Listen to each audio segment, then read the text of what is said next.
Groups in Zimbabwe are calling on the government to declare a state of disaster due to the ongoing electricity crisis. So as Zimbabwe is currently experiencing a severe power shortage with load shedding of up to 18 hours. Zimbabwe's worsening electricity shortages have effectively turned night into day.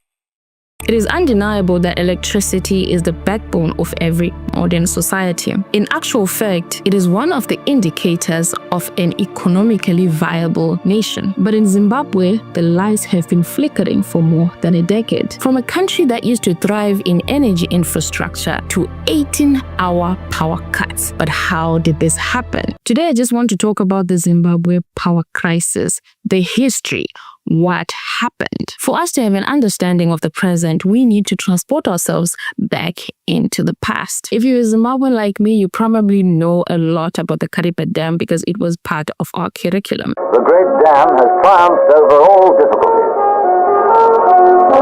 Several thousand people had assembled for the very big event, the official opening. So we need to understand what the colonialists used to use before the creation of a power station or Kariba Dam. The first thing we need to understand is that we were under a federation, Southern Rhodesia, Northern Rhodesia, and Nyasaland. The colonialists had a small thermal power station at Wangi, which we now call Wange because that's where the coal was. But because of high industrialization and high demand for electricity, they made a decision to build Kariba Dam. So the construction of the Kariba Dam spanned from 1955 to 1959, which is a feat if you ask me, because they managed to build one of the world's largest man-made reservoirs in just 4 years. Come on, that's impressive. I just had to mention this. Do you know that the name Kariba was taken from the Shona word Kariva, which means to trap?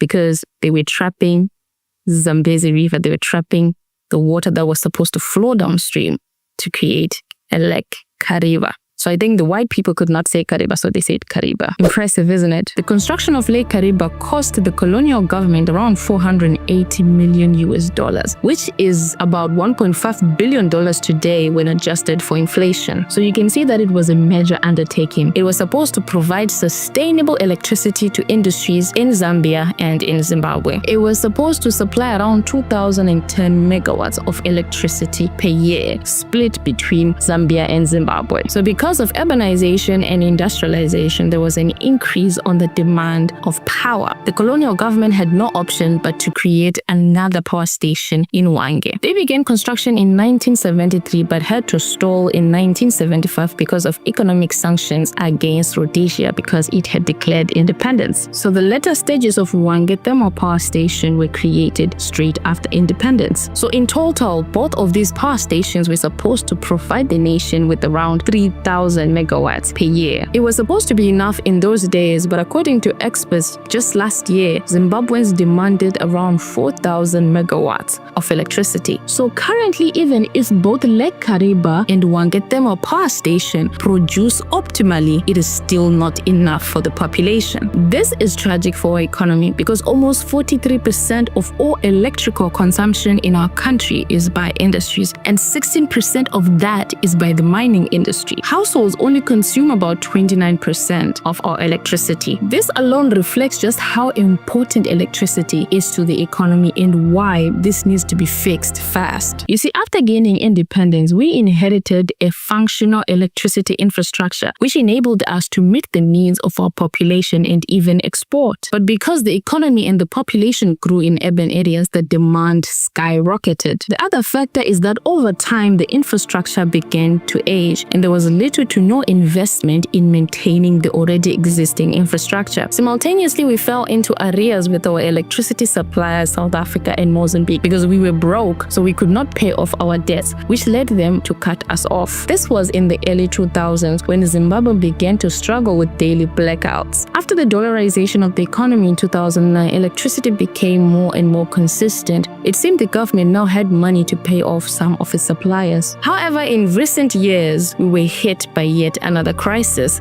climate change. But water levels have dropped significantly because of recurring droughts, low rainfall, and an increased use of water to generate power. Our electrical lifeline, Lake Kariba, became unreliable because of low water levels. This did not only affect the southern power station, which belongs to Zimbabwe, but also the northern power station, which belongs to Zambia. This critical development drastically affected hydroelectrical power generation in Kariba. Since the government could not provide the disparity, they had to cut off the electricity. It's 9 p.m. and the Gazaland informal industrial area in Harare has just come to life. Daily power cuts running for up to 16 hours mean working by night is the new normal, which led to almost 18-hour daily blackouts in our urban areas. So why did I make this video? I made this video when I discovered that even if both of our power stations operate at full capacity, we are still going to have blackout. Unless there is a new power station that is going to be built, we are in because I don't think that it's sustainable for us to keep importing electricity. It's very expensive. I may have oversimplified a very historically complex issue here, but I think we learn two things from this story. We learn that we should not depend on a few sources for anything. Number two, we learn that we should not just only maintain, but we must expand what we already depend on. I believe that if we had set objectives to expand little by little every single year, we would not be having aging infrastructure today. With the right policies, the right investment, and resilience, I believe that we can build newer power stations. Are you aware that only about 25 of Africa's 54 countries are energy sufficient? Which means this is not an exclusive problem for Zimbabwe. And if we don't do anything about it, we are going to have 24-hour power cuts like other countries. So my name is Edlin, and thank you so much for taking your time to watch my video. If you found this video informative, do not hesitate to click the subscribe button for more informative videos. Ciao.